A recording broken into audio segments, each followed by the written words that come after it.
बिस्मिल्लाहिर्रहमानिर्रहीम। अस्सलाम वालेकुम students. Chapter number 1 chemical equilibrium का जो आज हम टॉपिक पढ़ेंगे वो है law of mass action.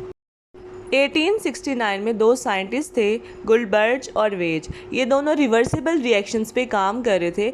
Basically ये जो हमारा केमिकल एक्विलिब्रियम चैप्टर है इसमें हम रिवर्सिबल रिएक्शंस ही देखेंगे। तो ये जो साइंटिस्ट थे ये डिफरेंट रिवर्सिबल रिएक्शंस पे काम कर रहे थे। तो इन्होंने एक लॉ दिया जिसको कहते हैं लॉ ऑफ मास एक्शन। इस लॉ में हमारे पास दो बातें की गई हैं। उनको एक्सप्लेन करने से पहले इसमें कुछ टर्म्स यूज़ की गई हैं, मैं आपको उनका मतलब समझाती हूँ। सबसे पहले रेट ऑफ रिएक्शन।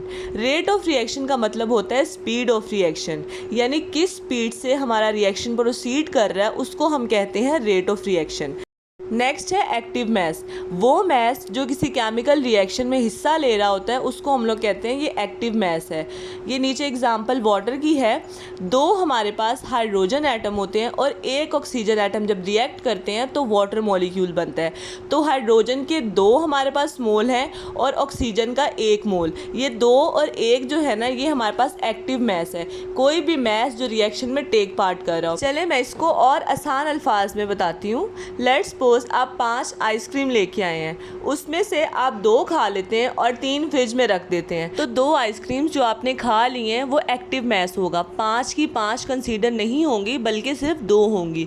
इसी तरह हमारे केमिकल रिएक्शन में जितने नंबर ऑफ मोल्स यूज हो रहे होंगे वो कहलाएंगे एक्टिव मास। आई होप कि आपको एक्टिव मास का मतलब समझ आ गया होगा। अब एक्टिव मास को मोलर कंसंट्रेशन से भी कंसीडर करते हैं और इसको रिप्रेजेंट करते हैं स्क्वायर ब्रैकेट से, और इसका यूनिट है मोल डेसीमीटर पर क्यूब। नेक्स्ट हम आते हैं डेफिनेशन की तरफ। पहले पार्ट में देखते हैं rate at which substance react is directly proportional to the active masses. अब इसका क्या मतलब है, आप नीचे एग्जांपल देखें हाइड्रोजन की और आयोडाइड की। अब हाइड्रोजन के साथ जितने नंबर ऑफ मोल्स लगे होंगे यानी उसका जितना एक्टिव मास होगा वो डायरेक्टली प्रोपोर्शनल होगा रेट ऑफ रिएक्शन के। जितने एक्टिव मासेस होंगे, जितने नंबर ऑफ मोल्स होंगे, उतना ही हमारे पास रेट ऑफ रिएक्शन होगा। यानी हाइड्रोजन यहाँ पे इंडिविजुअली बात की गई है कि हाइड्रोजन के जितने नंबर ऑफ मोल्स होंगे उतना ही रेट ऑफ रिएक्शन होगा। सेम इसी तरह जितने आयोडाइड के नंबर ऑफ मोल्स होंगे उतना ही रेट ऑफ रिएक्शन होगा। और सेकंड पार्ट में the rate of the chemical reaction is directly proportional to the product of the active masses of reacting substance. Example देखें Na और Cl। रिएक्टिंग सब्सटेंसेस हमारे पास है Na और Cl। अब इन दोनों के एक्टिव मासेस हमने, प्रोडक्ट का मतलब यहाँ पे हमारा रिएक्टेंट और प्रोडक्ट वाला मतलब नहीं है।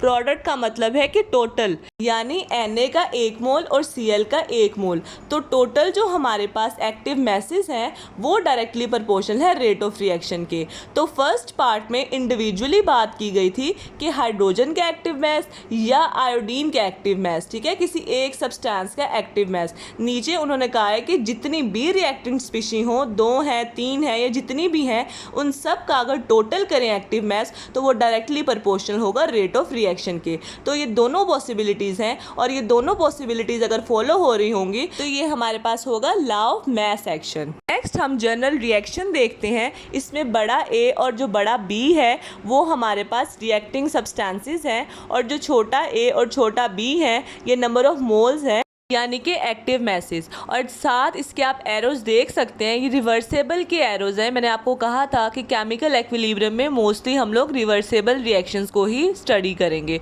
तो रिवर्सेबल रिएक्शन का एरो है जिसमें से एक फॉरवर्ड रिएक्शन और एक रिवर्स रिएक्शन है। अगर आपको रिवर्सेबल, इरिवर्सेबल या फॉरवर्ड रिवर्स रिएक्शन का नहीं पता तो उसके लिए मैंने एक डिटेल में वीडियो बनाई हुई है, आपको उसका लिंक डिस्क्रिप्शन में मिल जाएगा। पहले हम लोग चलते हैं फॉरवर्ड रिएक्शन की तरफ। R जो है वो रिएक्शन और F जो छोटा है वो फॉरवर्ड रिएक्शन। वो हमारे पास डायरेक्टली प्रोपोर्शनल है रिएक्टेंट्स के। रिएक्टेंट्स हमारे पास कौन से हैं, A और B, ठीक है, वो डायरेक्टली प्रोपोर्शनल है। ये डायरेक्टली प्रोपोर्शनल का जब हमने साइन ख़त्म किया तो हमने एक कांस्टेंट लगाते हैं KF, ठीक है, ये कांस्टेंट लगाएंगे, प्रोपोर्शनैलिटी कांस्टेंट होता है, तो चीज़ें वैसे की वैसे ही आ जाएंगी। नेक्स्ट हम लोग रिवर्स रिएक्शन लेंगे, उसमें R रिएक्शन और छोटा r जो है वो रिवर्स, वो डायरेक्टली प्रोपोर्शनल है प्रोडक्ट के C और D के। इसी तरह से जब हम डायरेक्टली प्रोपोर्शनल का साइन खत्म करेंगे तो एक प्रोपोर्शनैलिटी कांस्टेंट आएगा KR। वहाँ पे KF था क्योंकि फॉरवर्ड रिएक्शन था तो KF है, यहाँ पे रिवर्स रिएक्शन है तो KR आ जाएगा और बाकी C और D उसी तरह से ही आ जाएगा। एक और बात मैं आपको बताऊं कि किसी भी केमिकल रिएक्शन में जो नंबर ऑफ मोल्स होते हैं, यानी कि किसी भी सब्सटेंस के साथ जितने नंबर ऑफ मोल्स हैं वो उसके रेस टू पावर में लगेंगे। जब हम उसको एक्टिव मैसेज के तौर पे लिखेंगे तो वो रेस टू पावर में चला जाएगा। जैसे आप फॉरवर्ड और रिवर्स रिएक्शन में देख सकते हैं कि जो नंबर ऑफ मोल्स थे ए और बी वो ऊपर रेस टू पावर में चले गए। इसी तरह प्रोडक्ट्स में सी और डी वो रेस टू पावर में, छोटा सी और डी वो रेस टू पावर में नंबर ऑफ मोल्स चले गए हैं। अब हम रिएक्शन को एक्विलिब्रियम पे देखेंगे। एक्विलिब्रियम हमारे पास कब अचीव होता है? जब rate of forward reaction equal हो जाए रेट ऑफ रिवर्स रिएक्शन के। तो रेट ऑफ फॉरवर्ड रिएक्शन का पहले हम लोग लिखेंगे फॉर्मूला जो हमने डिराइव किया था, उसके बाद रेट ऑफ रिवर्स रिएक्शन का लिखेंगे ए, बी और सी, डी। अब हम मज़ीद इस इक्वेशन को सॉल्व कर लेंगे। के एफ और के आर को एक साथ ले आएंगे।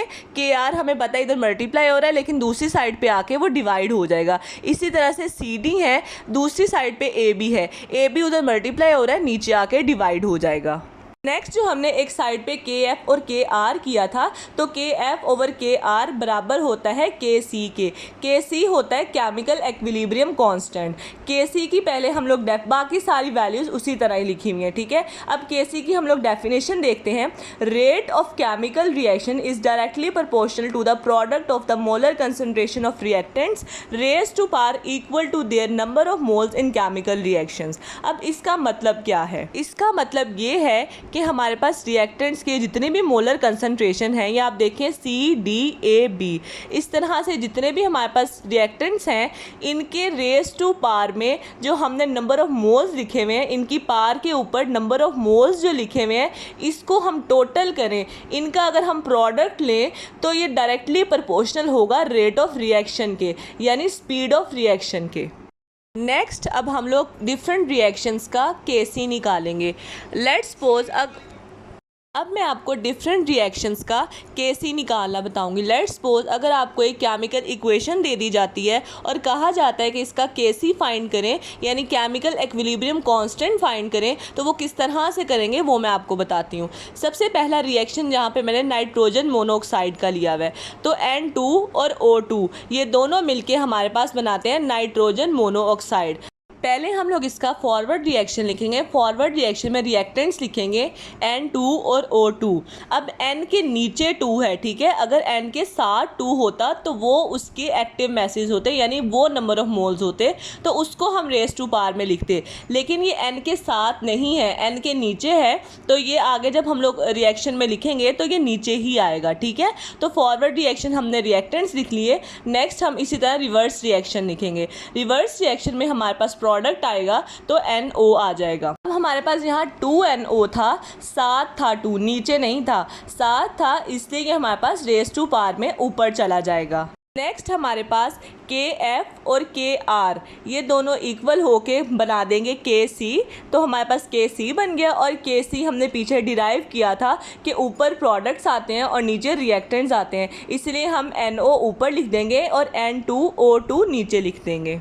अब नेक्स्ट हमारे पास है अमोनिया का रिएक्शन, जिसमें हमारे पास नाइट्रोजन और 3 हाइड्रोजन जब मिलते हैं तो हमारे पास 2 अमोनिया बनता है। सबसे पहले फॉरवर्ड रिएक्शन लिख लेंगे, रिएक्टेंट्स लिखेंगे N2 और H2, और जो 3 थे हमारे पास नंबर ऑफ मोल्स, ये ऊपर रेस टू पावर में चला जाएगा। और फिर इसी तरह रिवर्स रिएक्शन लिखेंगे। रिवर्स रिएक्शन में प्रोडक्ट्स लिखते हैं, यानी NH3 अमोनिया आ जाएगा, और जितने नंबर ऑफ मोल्स थे वो रेस टू पावर में ऊपर चले जाएंगे। अब KF और KR बराबर होता है KC के, तो इनकी जगह हमारे पास KC आ जाएगा, और इसके साथ हम लोग ऊपर प्रोडक्ट लिखेंगे और नीचे रिएक्टेंट्स लिख देंगे। तो अगर आपके पास कोई भी केमिकल रिएक्शन आ जाता है तो आप उसका KC इस तरह से लिख सकते हैं।